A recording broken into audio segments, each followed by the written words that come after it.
Ini rektor kampus Islam ternama. Apa setelah dilantik?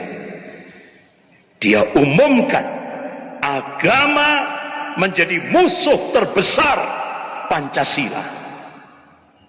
Logikanya apa, Pak? Sekarang agama musuh terbesar negara. Ini. Pak, Bu, kalau Indonesia menjadi negara sekuler yang kafah, kira-kira logikanya apa, Pak? Logika politiknya. Komunis akan bangkit, itu sudah logika politiknya seperti itu. Kalau sudah Indonesia ini sudah menjadi negara sekuler yang kafah, komunis pasti bangkit. Itu logika politiknya. Nah, itu, Pak. Akan berkuasa kembali seperti itu.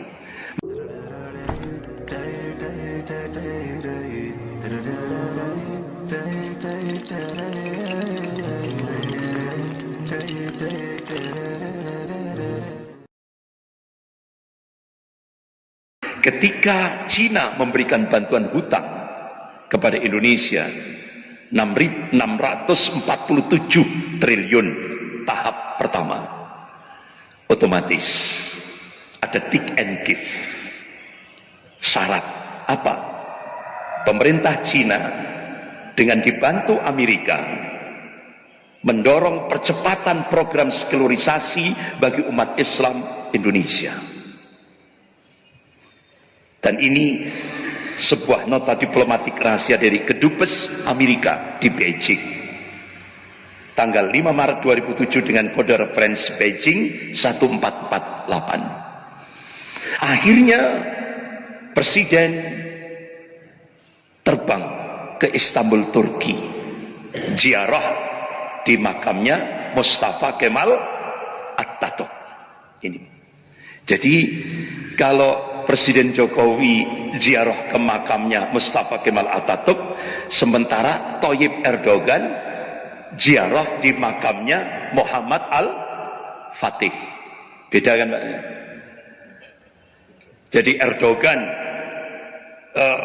beliau ziarah ke makamnya Muhammad Al-Fatih, kemudian langsung launching Hagia Sophia 24 Juli resmi digunakan sholat Jumat, dan itu benar-benar menggelegar seluruh dunia, ya kan? Menggelegar seluruh dunia. Jargonnya apa? Dari Hagia Sophia ke Masjidil Aqsa. Makanya Pak, khotibnya tongkatnya bukan tongkat apa? Pedang, ya kan? Tongkatnya pedang. Ini simbol penaklukan setelah Hagia Sophia, Masjidil Aqsa. Itu Bapak Ibu yang dirahmati Allah. Ada pesan tersirat. Khatibnya pakai pedang loh, Pak. Ini Bapak Ibu yang dirahmati Allah. Nah, Presiden Jokowi ziarah ke Mustafa Kemal Atatürk. Untuk apa? Ittiba, mutaba'ah, ngikuti jejak Mustafa Kemal Atatürk untuk diterapkan di Indonesia. Kira-kira berhasil nggak? Berhasil apa enggak? Artinya dilaksanakan enggak kira-kira? Dilaksanakan. Tapi tolok ukur keberhasilan nanti, tunggu tanggal mainnya nanti, iya kan? Nah ini. Akhirnya resmi. Itu 2016 di Istana Negara, Presiden, Menteri Dalam Negeri, Mensesnek, Mensekap mengumumkan penghapusan 3.147 perda syariah di seluruh Indonesia pasca ziarah di makam Mustafa Kemal Atatürk. Resmi 3.147 perda syariah seluruh Indonesia hapus. Kemudian Mendagri waktu itu pertama kali diangkat akan menghapus kolom agama. Kemudian akan menghapus perda jilbab di Aceh. Apa yang terjadi? Seluruh tokoh-tokoh ulama se-Aceh Raya, pejabat-pejabat pemerintah se-Aceh Raya, mulai dari bupati, wali kota, sampai gubernur, bersama memberikan statement, lebih baik kami mati atau dipenjara daripada syariah Islam hengkang dari bumi Aceh Darussalam. Wahnya Mendagri nggak sido, Pak. Mau menghapus perda jilbab, tidak jadi. Nah itu. Jadi bapak-bapak, ibu yang dirahmati Allah, pemerintahan sekuler ini sudah dilaksanakan, sudah diaplikasikan oleh pemerintah. Jadi sekulerisme itu secara umum dapat didefinisikan sebagai pemisahan agama dari kehidupan publik. Dalam konteks pemerintahan, sekulerisme bermakna tidak diterimanya argumentasi agama sebagai landasan hidup bernegara, fasluddin anid daulah, dan ditolaknya aturan agama sebagai landasan aturan hukum positif. Makanya Bude langsung mengangkat rektor Universitas UIN, mana UIN Sunan Kalijogo, Yogyakarta, ya kan? Langsung diangkat sebagai ketua Badan Pembinaan Ideologi Pancasila. Langsung itu Profesor Yudian Wahyudi itu mencium tangannya Bude itu dengan khusyuknya. Padahal beliau ini paham syar'i, paham syariat, itu haram hukumnya itu, bukan mahramnya kan? Tapi dicium dengan khusyuknya. Ini rektor kampus Islam ternama. Apa setelah dilantik? Dia umumkan agama menjadi musuh terbesar Pancasila. Logikanya apa, Pak? Sekarang agama musuh terbesar negara. Ini ditolaknya agama, aturan agama sebagai landasan aturan hukum positif. Nah sekarang kira-kira bahkan sampai pidato, presiden pidato di depan pimpinan perguruan tinggi se-Indonesia di Bali hari Selasa 25 September 2017. Bukan PKI, tapi radikalisme agama yang mengancam Pancasila. Jadi presiden pidato yang mengancam Pancasila itu bukan PKI, bukan komunis, tapi agama. Coba, ini di depan pimpinan perguruan tinggi seluruh Indonesia di Bali.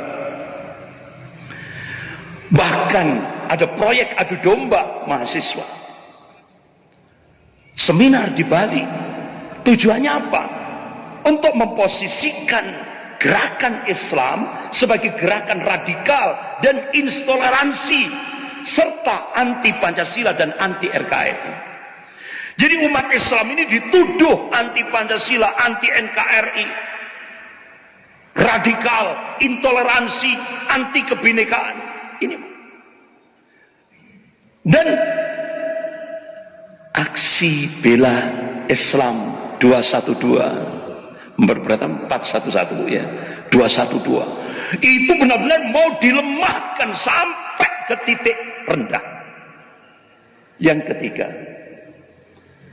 seminar di Bali itu memantapkan, jadi untuk melemahkan kekuatan umat Islam ini dimunculkan Islam Nusantara dan fikihnya fikih kebinekaan. Fikihnya Islam Nusantara, agamanya Islam Nusantara, kemudian fikihnya fikih kebinekaan.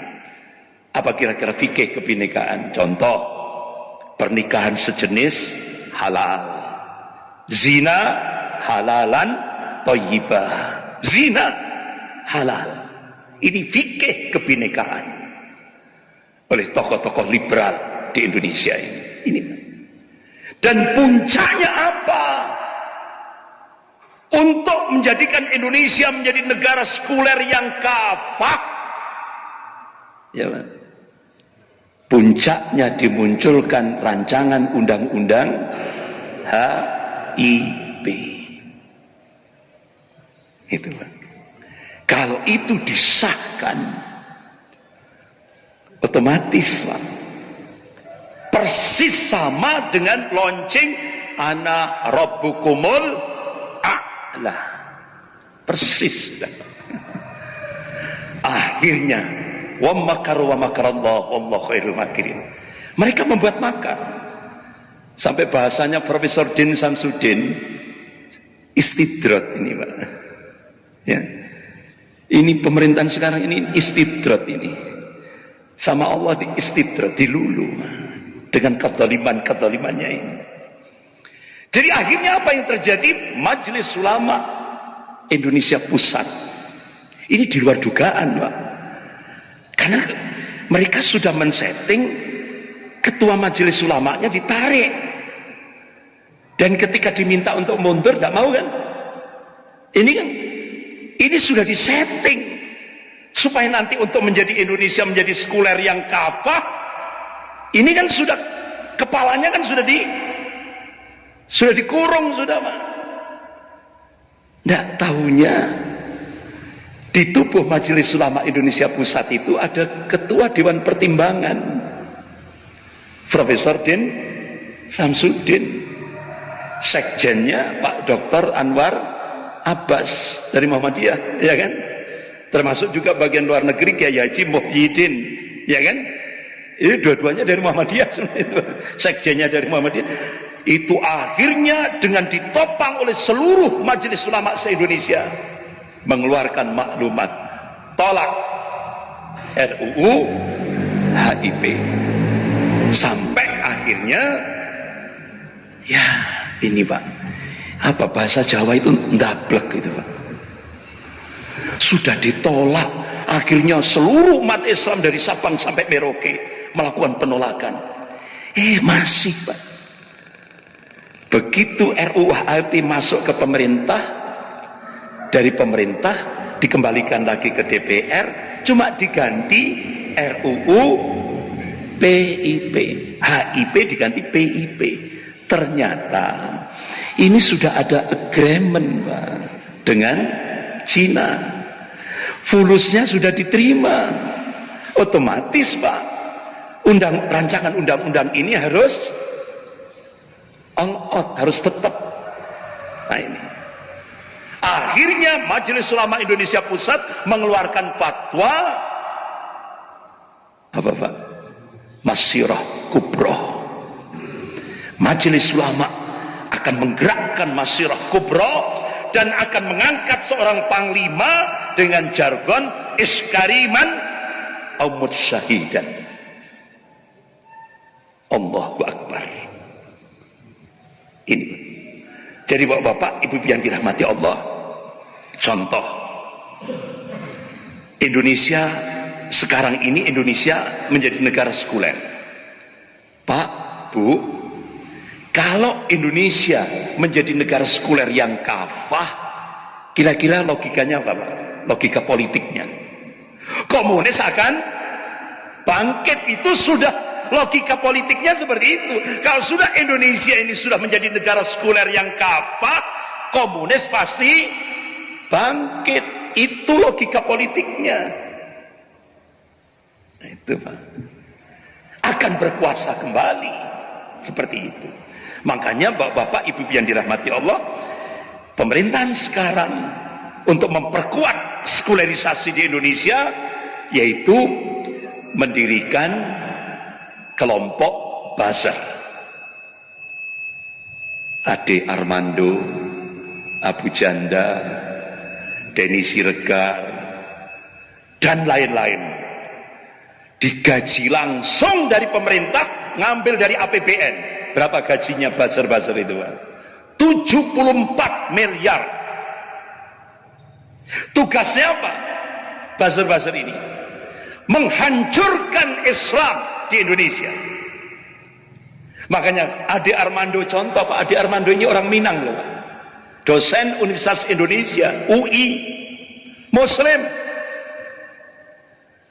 tapi ditugasi oleh pemerintah untuk melecehkan Allah, untuk melecehkan Rasulullah, melecehkan Islam, melecehkan Al-Quran, melecehkan ulama.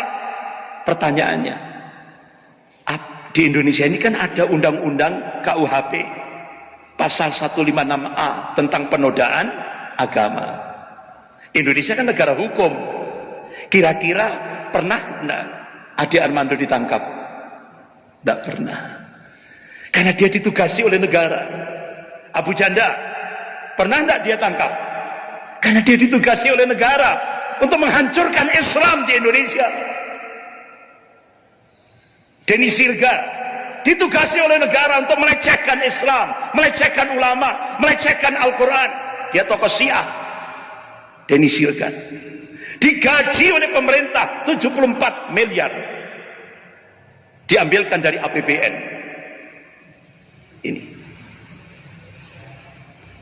contoh ini. Makanya advokat-advokat, sarjana-sarjana hukum seluruh Indonesia kumpul di Hotel Saraswati Semarang, langsung mengeluarkan rekomendasi. Indonesia sekarang bukan negara Rekstag, negara hukum, tapi Indonesia berubah menjadi negara Makstad, negara kekuasaan. Benar Pak ya? Kekuasaan, artinya hukum milik penguasa. Ini contoh, ini pelecehannya luar biasa. Nah pertanyaannya Pak, Bapak Ibu yang dirahmati Allah, apakah benar agama itu yang merusak Indonesia? Apakah benar statement agama itu yang membahayakan Indonesia, yang membahayakan Pancasila? Benar enggak kira-kira Pak? Benar enggak? Ternyata Pak, yang menghancurkan Indonesia sekarang, yang sekarang ini sudah masuk resesi Pak. Resesi ekonomi di Indonesia sekarang sejak 5 Agustus kemarin berapa Pak? Minus 5,32%. Resesi ekonomi. Apa yang menyebabkan Indonesia resesi ekonomi sekarang? Apakah agama? Tidak. Ternyata keserakahan, penyalahgunaan kekuasaan, keserakahan, budaya korupsi. Ini kan bancaan Pak, ya kan? Ini yang menghancurkan Indonesia itu sekarang ini, bukan agama, bukan Islam. Ternyata yang berteriak-teriak saya Pancasila, saya NKRI, ternyata PKI. Benar tidak Pak? Selama ini kan saya Pancasila, saya NKRI, ternyata PKI. Nuduh umat Islam anti NKRI, anti Pancasila, anti kebinekaan. Ternyata yang nuduh PKI. Makanya Pak, kenapa pada masa Presiden Soeharto itu hampir tidak ada penodaan agama? Kenapa? PKI-nya dikurung, PKI-nya benar-benar di-cut. Nah sekarang penodaan agama, pelecehan terhadap Islam semarak di mana-mana. Karena PKI-nya sudah menguasai pemerintahan. Ini Pak, hak ini. Yang ngomong itu bukan saya Pak, mantan Panglima TNI Jenderal Purnawirawan Gatot Nurmantio, tanggal 6 Juli 2019. Beliau memberikan statement, saya tidak provokasi, tapi feeling saya, kata beliau, Pancasila mau diganti dengan ideologi komunis. Benar apa salah? Benar ternyata. Nah bapak-bapak, ibu-ibu yang dirahmati Allah, nah sekarang ya Allah, pakar politik dunia, pakar strategi perang dunia, Peter Warren dan August Cole dalam sebuah novel fiksi ilmiah. Kalau fiksi ilmiah itu fakta, bukan fiktif. Gosfried memprediksi 2030 Indonesia akan berubah, bukan lagi ada NKRI, tapi Indonesia akan berubah jadi Indochina. Kedaulatan sudah milik Cina. Bapak-bapak, ibu-ibu, akibat apa? Mafia Taipan dan komunis Cina. Ini hasil riset, fakta. Mafia Taipan itu 9 naga.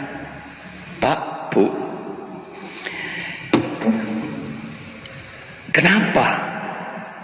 Siapa yang bikin undang-undang Omnibus Law?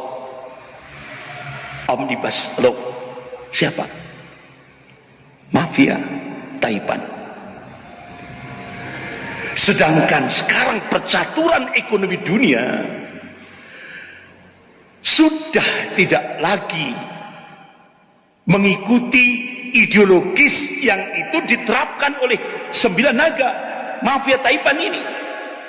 Begitu undang-undang Omnibus Law yang sebenarnya ini akan menjadi istilahnya pengaman Indonesia, ditolak oleh Bank Dunia.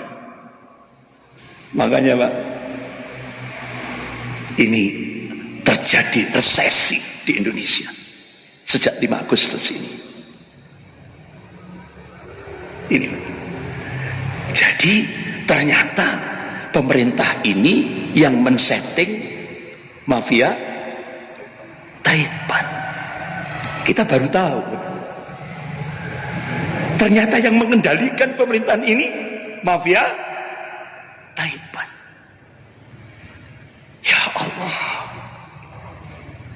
Nah sekarang kita menakar kesiagaan kira-kira, ya Pak ya.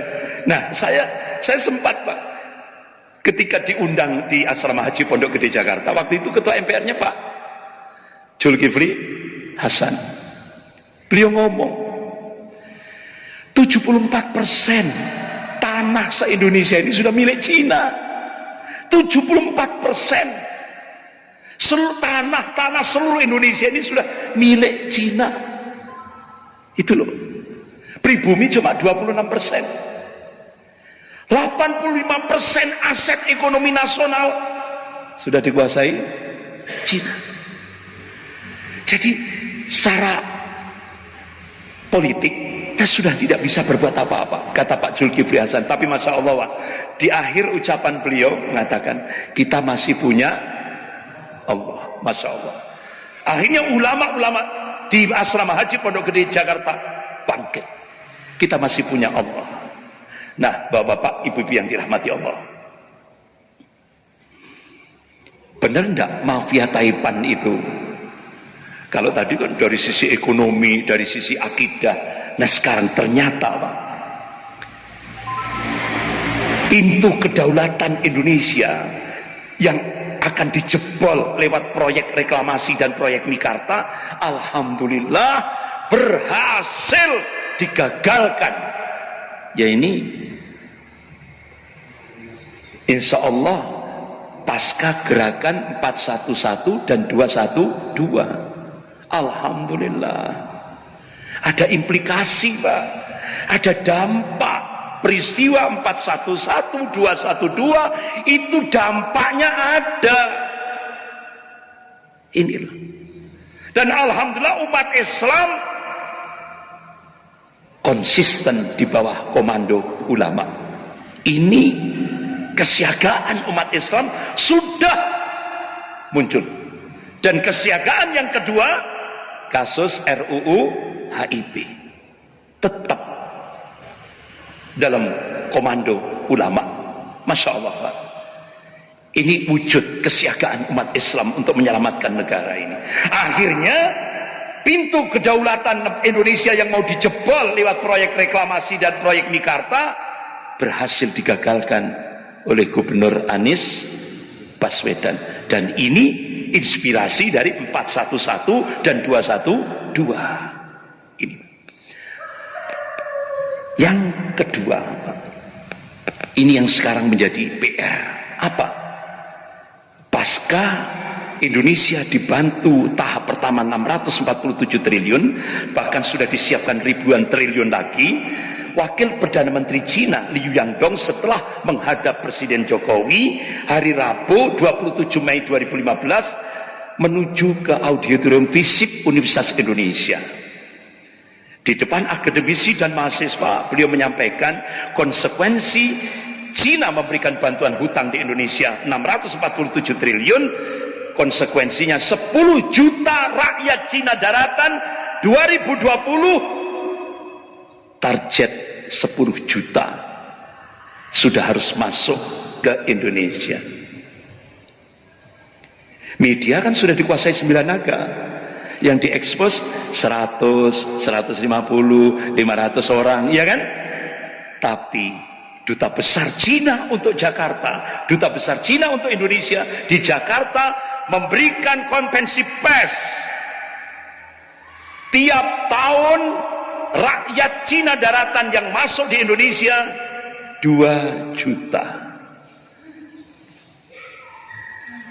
Genap 2020 10 juta. Pak, Bu, percaya media atau percaya dubes?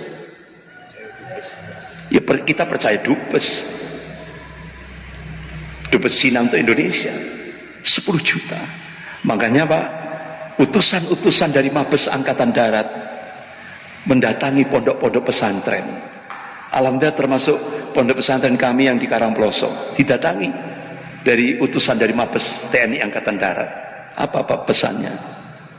Ustadz, TNI aktif 500.000. Tentara merah yang ada di Indonesia 10 juta. TNI butuh kekuatan umat Islam. Makanya kenapa statement terakhir mantan Panglima TNI Jenderal Purnawian Gatot Nurmantio, benteng terakhir NKRI umat Islam. Gitu.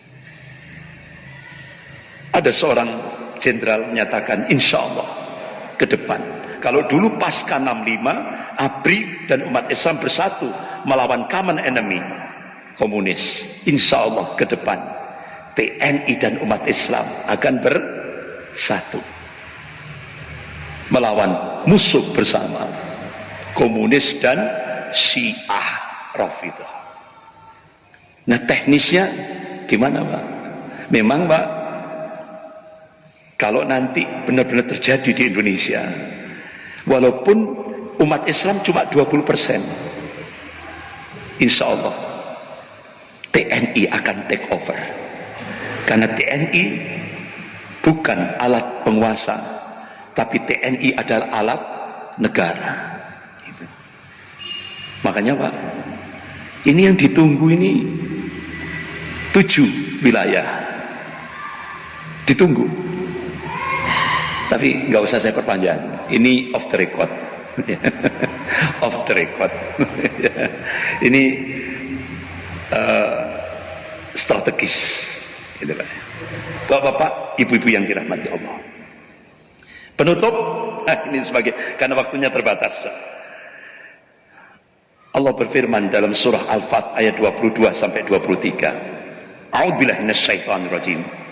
Walau qatalakumul ladzina kafaru lawlam adbar thumma la yajidun waliya wala nasyira sunnatullahi allati qad khalat min qabl wa lan tajida sunnahi tabdila. Sekiranya orang-orang kafir itu memerangi umat Islam, Allah tegaskan, pasti orang-orang kafir itu akan kalah. Mereka tidak akan mendapatkan perlindungan dan penolong dari Allah. Pasti ini Pak. Allah yang meninggikan langit tanpa tiang ini kabar dari Allah yang pasti. Sekarang saya tanya, ketika orang-orang kafir Belanda menjajah Indonesia, Belanda menang atau kalah? Kalah. Ketika Jepang menjajah Indonesia, Jepang kalah atau menang? Kalah. Nah, ketika imperialisme Amerika mencengkram Indonesia, Amerika kalah apa menang? Kalah. Begitu juga nanti ketika imperialisme Cina mencengkram Indonesia, pasti Cina akan kalah. Ini Allah sendiri loh. Allah tegaskan sunnatullahi allati qad khalat min qabl wa lan tajida sunnahi tabdila. Jadi sunnatullah itu berlaku sejak dulu dan kalian tidak akan pernah melihat perubahan akan sunnatullah itu. Ini sebuah kepastian dari Allah. Pak, ini motivasi, spirit, Pak. Yang namanya orang kafir kalau memerangi umat Islam pasti kalah gitu, Pak. Pasti yang dimenangkan sama Allah itu golongan mukmin, tapi di sana ada proses, ya kan? Prosesnya ini, Pak. Justru Allah akan menilai pahalanya itu, ngasih pahala gini pada saat prosesnya ini. Jadi kita perjuangan kita, penderitaan kita, berpayah-payah, tangisan kita, penderitaan kita, itu yang dinilai oleh Allah prosesnya, bukan natijahnya. Nah, terakhir Rasulullah sudah memberikan busra, berita gembira. Qala Rasulullah sallallahu alaihi wasallam, innallaha yab'atsu li hadhil ummah ala ra'si kulli mi'atin sanatin mayujaddidu laha dina. Rawahu Abu Dawud. Sesungguhnya Allah akan membangkitkan di tengah-tengah umat Rasulullah ini dalam setiap penghujung 100 tahun seorang al-mujaddid, pembaharu di dalam agama ini. Nah, Bapak-bapak, Imam Ahmad bin Hanbal rahimahullah mencoba mencari hadis-hadis yang sahih dengan matan hadis yang sama dalam Kutubus Sittah tentang Al-Mujaddid. Masya Allah, beliau temukan, beliau kaji, beliau rinci, beliau teliti, akhirnya beliau memberikan khulasa, kesimpulan. Mujaddid yang pertama Khalifah Umar bin Abdul Aziz rahimahullah, cucunya Umar bin Khattab radhiyallahu an. 100 tahun lagi Mujaddid yang kedua, gurunya beliau Imam Syafi'i rahimahullah. 100 tahun lagi, wallahu a'lam, hanya Allah yang tahu.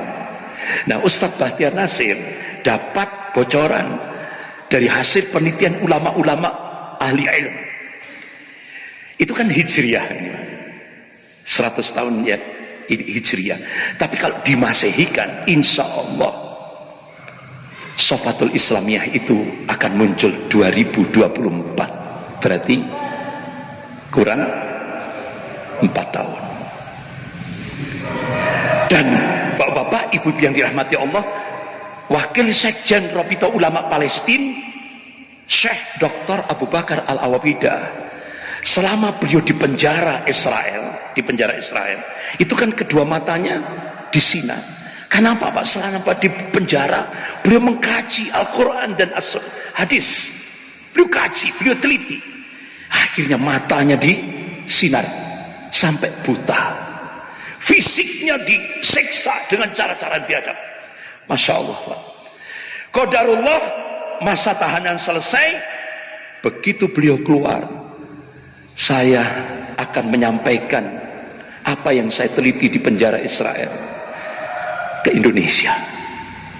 Masya Allah, Pak. Allah mudahkan perjalanannya dari Palestina ke Indonesia bulan Juli 2015. Siapa yang nerima, Pak?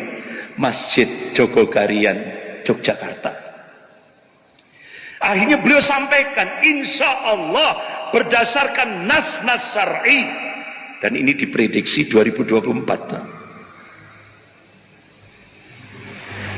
Pemantik awal Sofatul Islamiyah tingkat global Allah akan munculkan dari arah timur Indonesia. Sambil beliau meneteskan air mata, wahai umat Islam Indonesia, genapi syarat-syaratnya supaya kalian layak dipilih oleh Allah menjadi pemantik awal Sofatul Islamiyah, kebangkitan Islam global. Puncaknya Rasulullah tegaskan, qala bi Baitil Maqdis wa akna fi Baitil Maqdis. Jadi Rasulullah sudah mengabarkan dalam hadis riwayat Imam Ahmad, pusat kesempurnaan Islam di akhir zaman, pusat kemenangan Islam di akhir zaman, Allah takdirkan di Baitul Maqdis, bukan di Mekah, bukan di Madinah. Nah, Pak, kenapa di Turki seluruh masyarakat Turki kok punya keyakinan pemantik awal kebangkitan Islam global bukan Turki tapi Indonesia. Makanya kenapa lembaga-lembaga pendidikan di Turki mata pelajaran eskul bahasa Indonesia. Jadi Pak, orang-orang Turki semuanya yakin insya Allah